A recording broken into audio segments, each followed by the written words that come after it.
sikit kumbaran. Sawising kowe ketemu lan paman, nggonmu tetangisan tibaning lehmu ngebaki sembangan. Teges kowe sing ngelenggono marang sakabeng tumindak. Baran nanging dimen mantuk rasaning pun paman. Kowe kudu blokok. Apa sebabe lan kowe duwe karep apa wani merangi negara Majapahit, Barat? Haman Ronggolawe. Kula kinun tasih kemutan nalika dari Majapahit wonten geger inggih dipun timbulaken Dipatinggrati nggih Kebo Macuwet. Iya. Dening Kala Majapahit sami kawon tumulun Sang Prabu Bramartunjung niku rak nyayembarakaken sini saged nukil Bul Kebo Macuwet badhe dipun gayar Putri Triman. Rene kula saged nukil Bul Kebo Macuwet. Sinareng kula nagih janji kok malah dosela mboten dikepur-keparaken nganti kowane kae Majapahit nggih ngoten bekas punoten nggih manggih pati cetok nggon mandhegani prajurit belambangan merangi Majapahit mung merga kagol atimu kowe rumangsa wong cilik diapusi wong kunjeng negara. nggih mang Lelakon kuwi seksi utawa aku. Nalika sepisan kuwi mlebeng pendopo Majapahit isi nganggo jeneng Jaka Kumbaran. Pancen kaya ngono.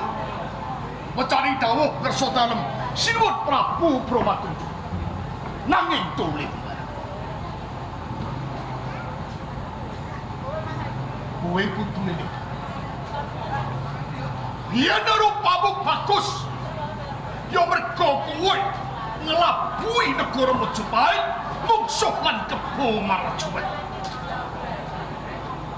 Sarang mbungadaning raga wajul prasasat ora gotra menungso.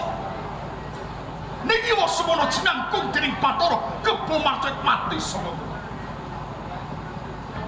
dur kowe tak bopong nyang negara Majapahit ngepasi negara Majapahit nganake pasewakan ngerso dalem weruh kelawan pandamu ora bisa pecah njot saka palungguhan ora keduga ora sakit sawise aku tegak lan ngerso dalem menapa sebabipun sinuwun sasamunipun umbaran klebeting pendapi dan tanpa ngendika muncati saking pendopo saklimah pengadilan isi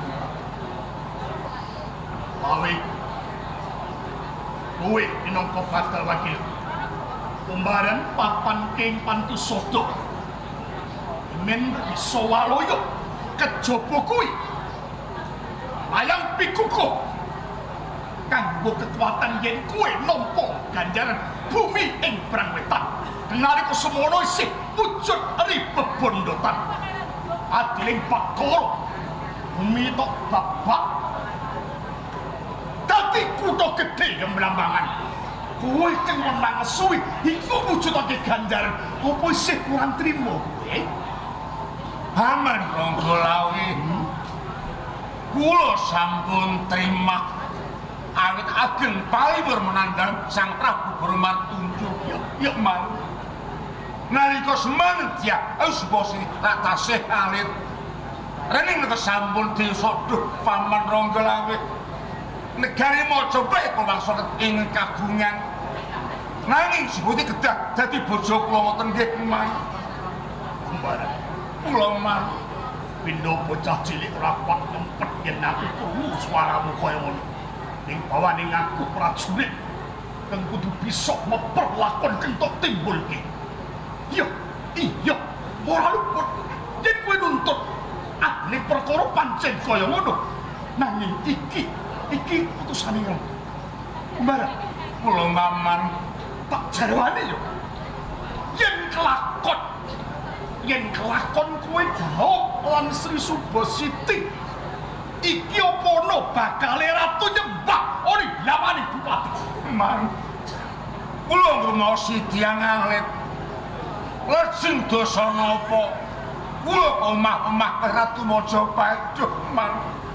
Ingkang kula kersaken nika mboten kenyara wungu, nanging Subasiti ngoten nggih, man. Subasiti ketelu padha wae. Mula kaki umpatan. Samana, aku sapa? Paman tiyang sepuro nggih, man. Apa bakal asok asmaning dia Ayu Kencana Wungu kang katelah ratu kang Bebala Raja merga suwita marangku. Mula ya dadi umbaran Capabes. Nggih, man. Mesakno marang kula mangga. Iriten bali prajuritmu. Perang sirep. Yen kowe kepengin duwe bojo, ayo kowe tak gendong menyang Tuban. Muskati putranipun paman. Sakno mau mah gawe yo. Kula mboten kabotan nggih, man. Sakniki prajurit kula jak langsung teng Blambangan. Ning janji nggih, man. Kula kedah dipun dawuhken Subasiti